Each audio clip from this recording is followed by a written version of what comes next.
Hello, Serge here from the back porch. Clipboard, we got another blog question. In fact, they're kind of like questions and answers. So I'm going to stay on this point and read these to you and actually throw in my own comments.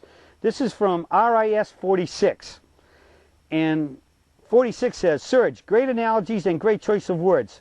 So impressive how you can break down the complicated mechanics of an efficient golf swing into a simple, clear, and memorable words and motions.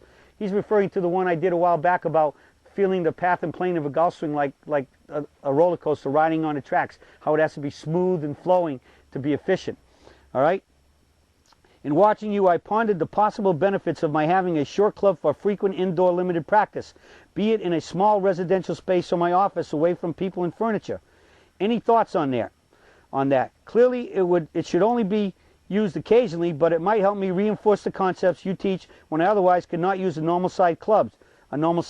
Just a thought. I do realize you have it primarily for teaching aid. Thanks again for the excellent instruction. I continue to follow you, as we used to say in the infantry, follow me, I am the infantry. Follow me, I'm the Serge. Might also apply. Well, sounds good, 46.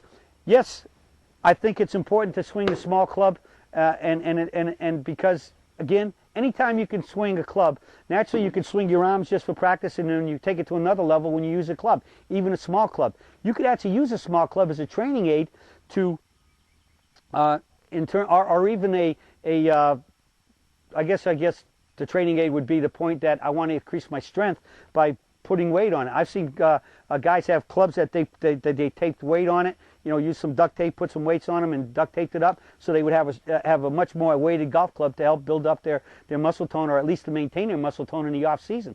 So that's absolutely correct, because I think that if you could do the swinging to learn to swing as well as keep up your muscle tone and maybe even build more muscle, it makes it even an extra benefit. So you could have a short one, maybe just light, to practice the swing, and then have the heavier one for when you want to do some muscle toning and muscle maintenance. So yeah, short clubs work, especially if you don't have the room to swing a longer club. It's better than nothing, because it's better than just swinging your hands and arms. Naturally, we know the sequence could be just sitting in a chair like this and thinking about the swing, and then making swings, standing up and just swinging your hands and arms, and going, and then moving up to a short club.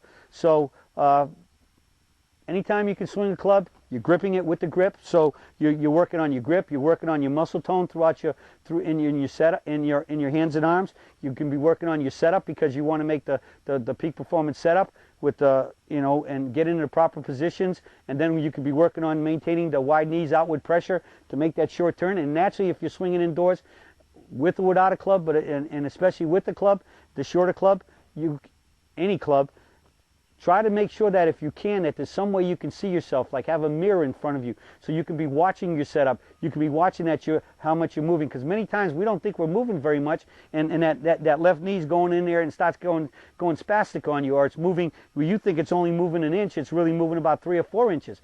1 inch to 3 or 4 inches is a big difference. Sometimes we can't feel that immediately, but when you're seeing it, especially as you do it, that's instant feedback. So try to have a mirror or a window or some way you can see a reflection wherever you swing, and so that'll help you in your learning, because again, doing a lot of practice and not doing it what you want, or thinking you're doing it what you want and you're really not, is just practicing the wrong things. And it's only perfect practice that makes perfect.